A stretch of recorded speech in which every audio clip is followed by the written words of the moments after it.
Alright, in this video we're going to see how to solve quadratic equations. Now there are several methods to do that. The three we're going to focus on is factoring, completing the square, and the quadratic formula. You can also solve quadratic equations by graphing and seeing where the graph of the parabola crosses the x-axis. But today we're just going to look at factoring, completing the square, quadratic formula, and first we'll focus on factoring.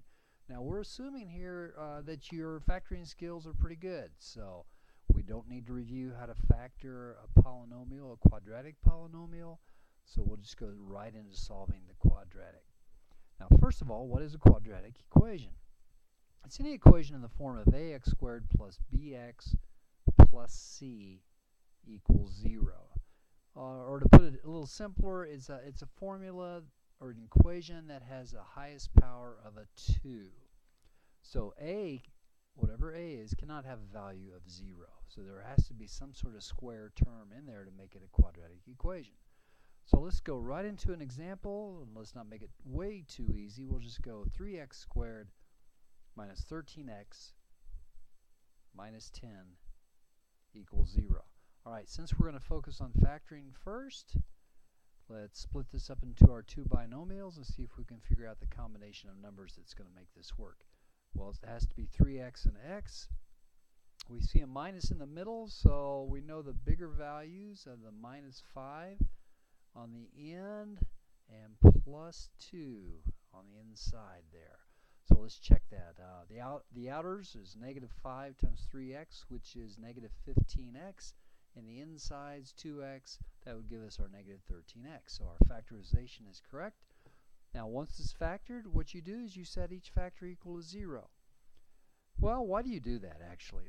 Because, I always like things to make sense, because what you have is the product of two factors. 3x plus 2 is a factor.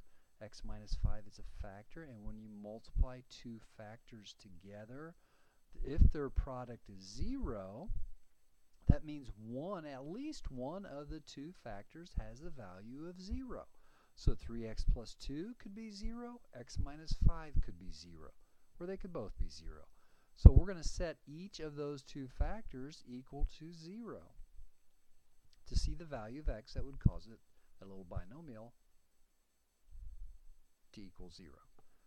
Okay, so solving 3x equals negative 2, x equals negative 2/3 is one possible solution, or x equals 5. So by factorization, setting each factor equal to 0, solving each for x, we have the solution to that quadratic equation. And that's all we're going to do with factoring, because it's pretty basic. I want to focus more on completing the square, which is a little more complex, and it takes a little more work to master that technique. So let's go right into completing the square. We'll start with a fairly simple example, and then we'll work our way up. So let's go with x squared minus 8x plus 14 equals 0. So why do you have to have another method to solve a quadratic equation? Why can't you just factor? Well, this one's not factorable. So we have to have some other solution method in order to come up with this equation's answer. And in order to do that, here are the steps. Completing the square. The first thing you do is take the constant term to the right side. Now if you get these steps mastered, it's always the same. Next, you take half. You always take half of that number, the b number, and square it. Well, half of 8 is 4, squared is 16. You don't have to worry about the sign. So 16 is the magic number here, and what you do with that 16 is add it to both sides of the equation. At this point, you factor the left-hand side. And what we did, we forced it to factor. Completing the square, we turned that into a perfect square trinomial so that it will factor into x minus 4 times x minus 4, or x minus 4 squared. The right-hand side, we just combine those numbers together and get 2. It's really, once you master this, it's really a pretty simple process. It's not hard at all. Alright, now we're going to take the square root of both sides. On the left we get x minus 4. On the right we get plus or minus root 2. And finally we take the 4 over And our final answer is 4 plus minus the square root of 2. So we got our two solutions. Notice those are not integer answers. They're not rational answers. That is what's going to happen when it does not factor. All right, let's move up a notch and go to a little more complex problem. But you'll see the technique is the same. So this time, let's put an odd number in the center. Let's go x squared minus 5x plus 8 equals 0. Going through the process again, we take the constant term, the 8 to the other side, just as we did in the last problem. Okay, this time we're going to take half of that number. Well, that's what we did on the 8 in the above example. However, this is not an even number, so we're just going to keep it as an improper fraction. When you take half of 5, you get 5 halves. And then you square that, you're going to get 25 fourths. So 25 fourths is the magic number that you add to both sides of this equation. Now, by completing the square, you have forced it to factor, the left-hand side to factor into x minus 5 halves squared. Notice the number you get here is always what half of that middle number was. It's always the same. So pick up on that pattern. The right-hand side, a little arithmetic, negative 8 is the same as negative 32 fourths, and we combine that together with 25 fourths, and we get negative 7 fourths.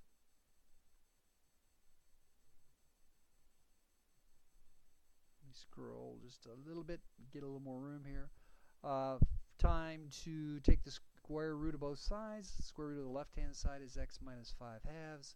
The square root of the right-hand side is negative the square root of negative 7 fourths plus minus.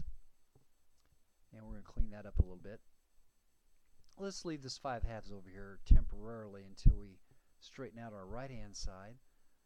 Since we have a negative under the radical, we're going to bring out the I, so it's plus minus root 7 with an I in front. Let me squeeze him in there.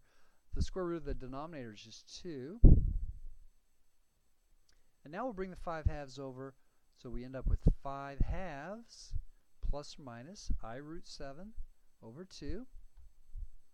And since we have a common denominator, let's make it look pretty. So we'll go 5 plus minus I root 7 over 2. My 7 got a little sloppy. Let me make that just a little bit neater. And there is our final answer. So a little more complicated. We had the complex answer pop up in the end. We had a fraction involved. And let's take a look at one more example. Let's go with one where the lead coefficient is something other than a 1. Every problem so far, our A value, let's go back and look at them. Our A value was 1 up here on that one, and then on this one. So this time, by completing the square, we're going to start with the lead coefficient. Let's go with something fairly simple. Let's go with a simple example first. Let's go 2x squared minus 3x equals negative 1. Alright, this problem is set up a little bit differently. The constant is already on the right-hand side, so we'll just start. But look at that too, it's causing problems. Now we can't just automatically take half of our b term and square it. The first thing you have to do is factor out a 2, because the lead coefficient, when you set up the completing the square, that lead coefficient has to be a 1. And in order to make it a 1, we factor the 2 out like so. And if factor 2 out of the 3, you just divide it by 2, so it's minus 3 halves x. See, what we're going to do is complete the square, but we're only focusing on what's in the parentheses. That 2 we'll take care of later. So by completing the square, let's take half of, now that the technique is the same, we take half of that number, and half of 3 halves is 3 fourths. Any squared, you get 9 sixteenths. So I'm going to add 9 sixteenths there. But actually, I'm not adding 9/16 to the left-hand side of the equation. I'm adding 2 times 9/16 because that factor of 2 still exists out there. And 2 times 9/16 is 9/8. So what I want to do is add 9/8 to keep this equation in balance. All right, at this point, we can factor what's in the parentheses, and remember, it always factors into half of that yellow highlighted number. So it's x minus 3/4 squared. On the right-hand side, -1 is -8/8 plus 9/8 is 1/8. At this point, I'm going to divide both sides by 2 before I take the square root of both sides and get 1/16. And now we'll take the square root of both sides. On the left, we get x minus 3/4, and on the right, we get plus or minus the square root of 1/16, which is easily recognizable as 1/4. Final step, solve for x, bring the 3/4 over. It becomes positive. And now we can combine those two fractions together. Well, we have two answers. 3/4 plus 1/4 is one answer, and then 3/4 minus 1/4. So 3/4 plus 1/4 is 4/4, or 1. And 3/4 minus 1/4 is 2/4, or 1/2. So our solutions are 1 or 1/2. Now notice, since we got rational solutions, that means the original problem would have been factorable. But completing the square will work regardless. Let's do one more completing the square,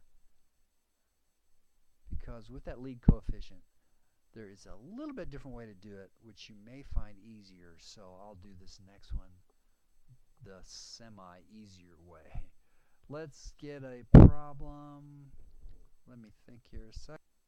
For a good example that has a little bit of everything in it, let's go with this one. 3x squared minus 5x plus 6 equals 0. So we're going to complete the square one last time.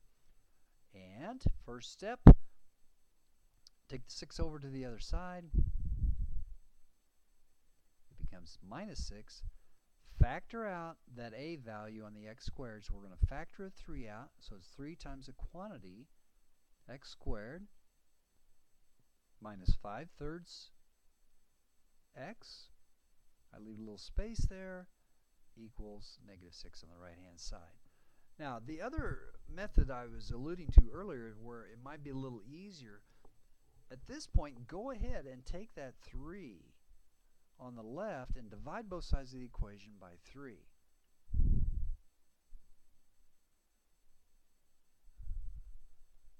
Five-thirds x, let me correct that. So we divided that side by 3, and the 3 is gone. On the right-hand side, if we divide that by 3, we get -2. All right, completing the square. Again, our technique says take half of that number. Half of 5/3 is 5/6. Squared is 25/36. So we add 25/36 to the left, and we're going to add 25/36 to the right-hand side also. And by completing the square, we have forced this left-hand side to be able to be factored into x minus 5/6 squared. Quantity squared is always half of that yellow highlighted. On the right-hand side, a little bit of arithmetic to do, because we're going to combine that whole number with that fraction.